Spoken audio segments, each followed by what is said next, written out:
What's up, guys? This is QRem from the Trinity of Lift, and today I'm bringing all of you guys my Deskbot deck profile for this July 2015 format. So, yeah, we finally moved away from Shaddolls for a little bit.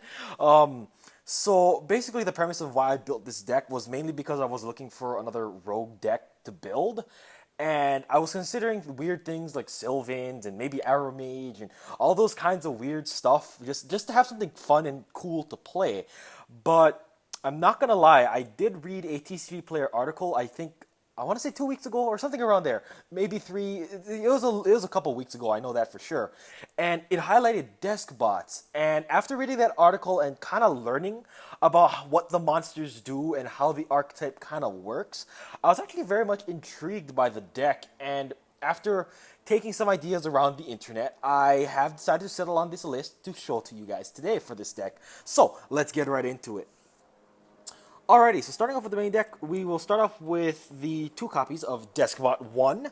Now, he is our level 1 tuner. He is an Earth tuner, which I should mention, so he does allow us to get access to Naturia Beast and Naturia Barkion.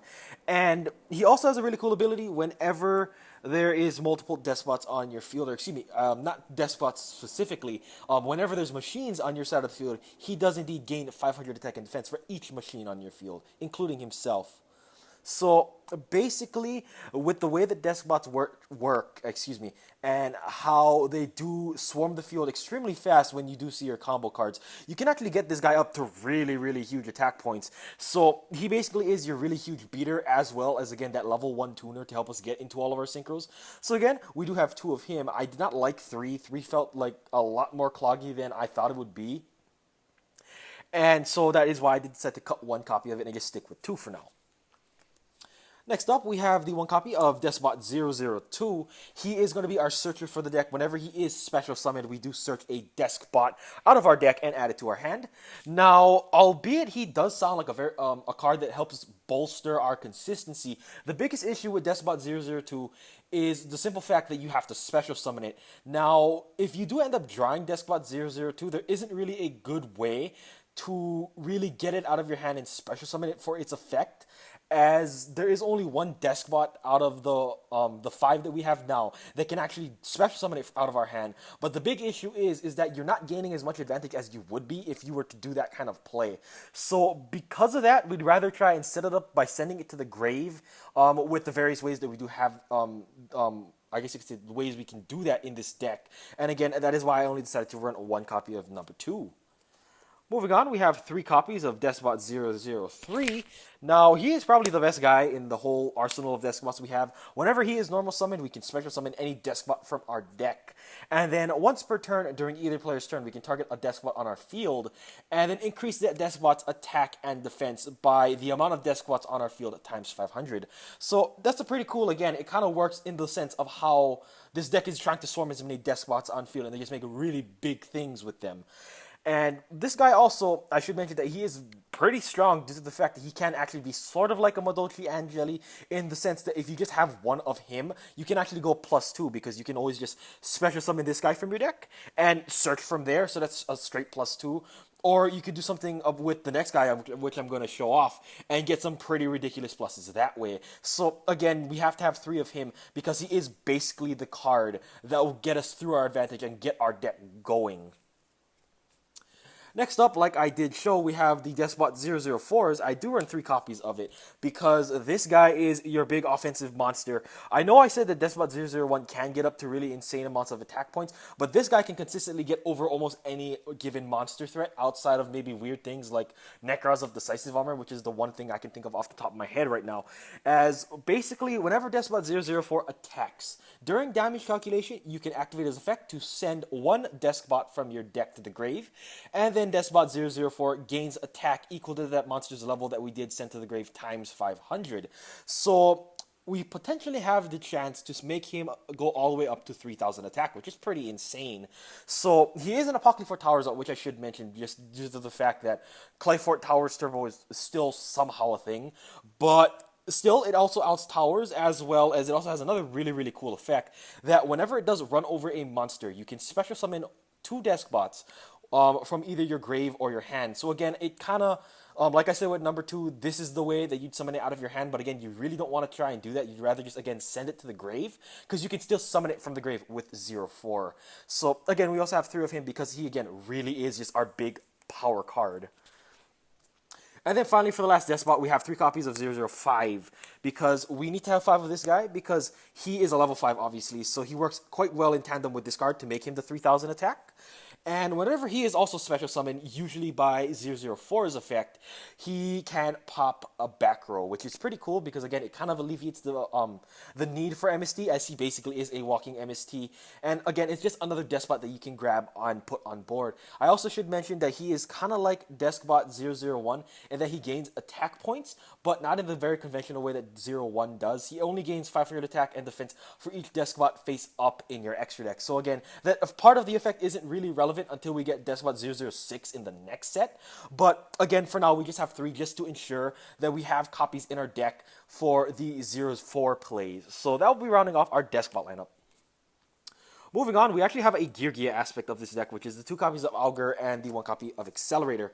Now, these guys are here to give us first turn consistency, as Gear Gear Augur first turn can be a Gear Gigan X, which, again, is a very strong opening for this deck because, again, every single Deskbot bar Deskbot 5 can be searched by Gigan. So, having that access is pretty nice. And also, I should mention that Gear Gear Augur can search out any Machine Earth level 4. So, Augur can also search out 1 copy of this guy right here.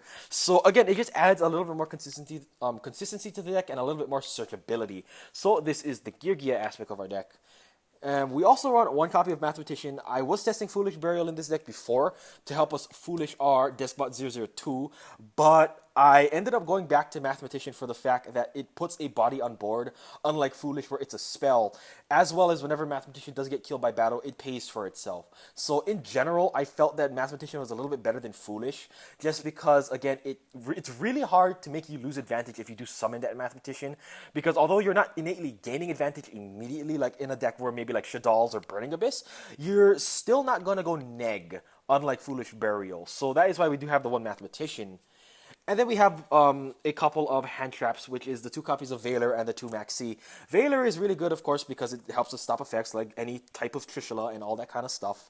And then we also have the Maxis because Nodin is fairly strong in this format, and we always basically have to have the Maxis, or at least have some kind of copy in the main deck, so that we can counter the Nodin plays, as well as to just be a good general hand trap. So that will round it off for the monsters. Moving on to the spells, we have quite a few consistency cards, actually. We have the 3 Upstart, of course, to make it a 37-card deck. And then, to make it even better, we have the 3 copies of Chicken Game to make it a 34-card deck. Again, we want to see our combo pieces and just accelerate through our deck as fast as we can, so we can, again, get our deck going and seeing those Deskbot 003s or 004s. So, we do have playset of each of these draw cards, again, just to get that 34-card consistency. Moving on, we have the 2 copies of Instant Fusion, because again, Nodin is in the format. We should be trying to use him as much as we can. I still don't like 3, because I still am a firm believer that if you open multiple Instant Fusions, that isn't really a good hand, because you, again, cannot use multiple Instant Fusions per turn. So I still very much disagree with 3 Instant Fusions and 3 Nodin, because again, I feel like it can clog a little bit more. So again, I'm just doing the happy medium of 2. Then finally, for the last spells, we have the generic 1 Raigeki and then the 1 book. Again, just really, really good spells to have in almost every deck. So that will round it off for the spells. Moving on to the traps, it's pretty streamlined. There's a couple of 3-ofs. We have 3 Finishing, because sometimes in this deck, you can lead to brick hands or maybe some slower hands, and you really want to have protection for your monsters whenever you do summon them. So having the Finishing to help us block attacks, as well as some more effect negation, is always never a bad thing.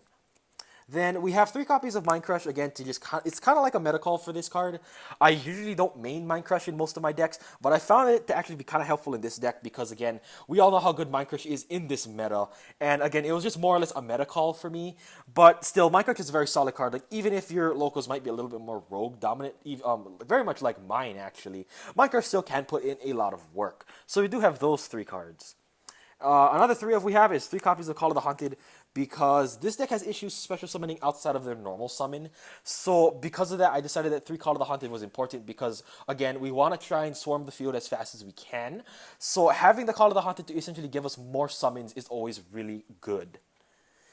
And then finally, for the last card in our main deck, we have the 1 Bottomless, because I felt this was the only good 1-of that I wanted to include, because I didn't want to really include other I didn't want to include other cards that would potentially burn me, like Solemn and or Ring of Destruction, just because I felt that I just wanted to have a good removal card that might not bite me in the butt later. So that is why I just chose the one bottomless for the last card. Moving on to the extra, we have the 2 copies of Elder Entity Nordian because it's good, it's in the format, we should be running it. So of course we have the 2 to match our instant fusion. Then we have the 1 Armades to have a generic level 5 to pair with our Nordins, because Nordin can grab Deskbot 001 and then make this. So again, I just really wanted to have a generic level 5 for whenever we run into that situation.